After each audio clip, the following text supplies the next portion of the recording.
नाशिक जिल्ह्यातील ग्रामीण भागामध्ये पुन्हा आपला उन्हाचा पारा वाढलाय आणि त्या पार्श्वभूमीवरती नाशिक जिल्ह्यातील मालेगावच्या शासकीय रुग्णालयामध्ये आपण आहोत। यासाठी 40चा पारा या ठिकाणी पार केलेला आहे। मालेगावच्या शासकीय सामान्य रुग्णालयामध्ये आता उष्माघात कक्ष या ठिकाणी तयार करण्यात आलेला आहे आणि ज्या पद्धतीने पारा दिवसेंदिवस वाढतोय, वाढत्या तापमानाचा विचार करत असताना मालेगाव शहरामधील शासकीय रुग्णालयामध्ये मालेगाव शहर असेल, तालुका असेल, या ठिकाणून मोठ्या प्रमाणात उष्माघाताचे रुग्ण या ठिकाणी येत असतात। त्या पार्श्वभूमीवरती उष्माघाताच्या पूर्व तयारीसाठी मालेगाव सामान्य रुग्णालयामार्फत या ठिकाणी आता बेड देखील राखीव करण्यात आलेले आहेत। जवळपास 100 बेडपेक्षा जास्त मोठ्या असलेल्या या रुग्णालयामध्ये आता ठिकाणी उष्माघाताच्या सनस्ट्रोक बसून यासाठी तयारी करण्यात आली आहे। डॉक्टर इथं वैद्यकीय अधीक्षक डॉक्टर डोलारे देखील आहेत। आपण त्यांच्याशी बातचीत करूया।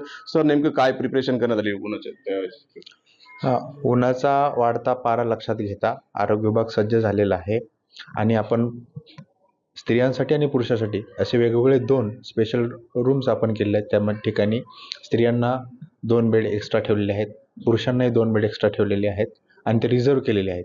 या आकस्मिक काही घटना घडली तर आपण त्यांच्यासाठी ह्या रूम तशा ठेवल्या, इथं कुणालाही दुसऱ्या इतर पेशंटला आपण ॲडमिट करून घेत नाही।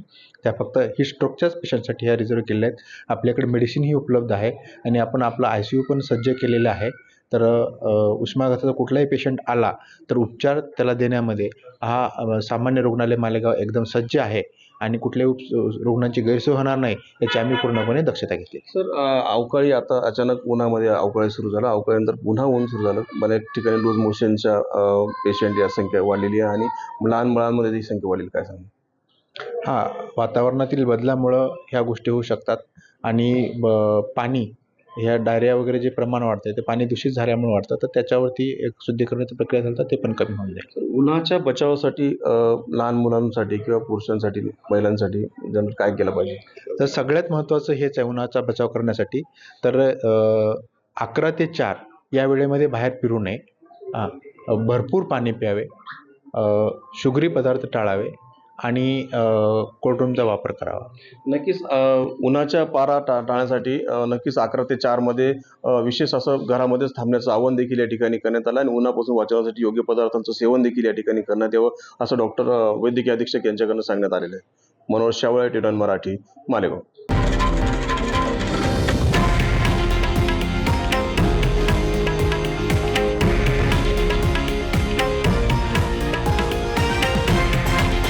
हे आहे देशातील नंबर 1 न्यूज नेटवर्क आणि आपण पाहत आहात TV9 मराठी, एकमेव।